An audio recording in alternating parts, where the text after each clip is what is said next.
Prisijunkite su jums suteiktais prisijungimais prie partnerių portalo sistemos. Pasirenkame parduotuvę.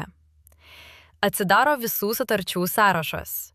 Čia galime matyti sutarties numerį, produkto tipą, kliento vardą, sutarties statusą, vartotojas, kas iš partnerio pusės darbuotojų sudarė sutartį. Priklausomai nuo turimų teisių partnerių portale galite pasižiūrėti pardavimų ataskaitas. Renkamės kairėje lango pusėje ataskaitos. Renkamės laikotarpį.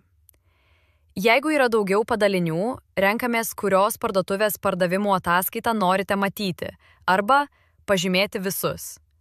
Spaudžiame patvirtinti.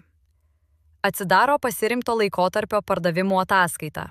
Galite matyti tokius duomenis: parduotuvės pavadinimas, transakcija, kas iš partnerio darbuotojų sudarė sutartį, produkto tipas, sutarties numeris, kliento vardas pavardė, sutarties statusas, sutarties data, data, kada sutartis buvo aktyvuota. Slenkame rodyklę į dešinę. Matome daugiau duomenų. Galite ataskaitą atsisiųsti. Priklausomai nuo turimų teisių partnerių portale galite matyti ir mokėjimų ataskaitą. Renkamės mokėjimų ataskaitą bei nustatome laikotarpį. Spaudžiame patvirtinti. Atsidaro mokėjimų sąrašas, kuriame galime matyti šiuos pagrindinius duomenis: pavedimo tipą, sutarties numerį, kada buvo pasirašyta, sutarties laikotarpis, pavedimo data, pavedimo suma. Slenkame rodyklę į dešinę. Galite matyti daugiau duomenų: kliento sudariusio sutartį vardas pavardė, prekių krepšelio suma, paskolos suma, parduotuvė, kuri sudarė sutartį, tarifo, kurio pagrindu buvo sudaryta sutartis, pavadinimas. Galite ataskaitą atsisiųsti.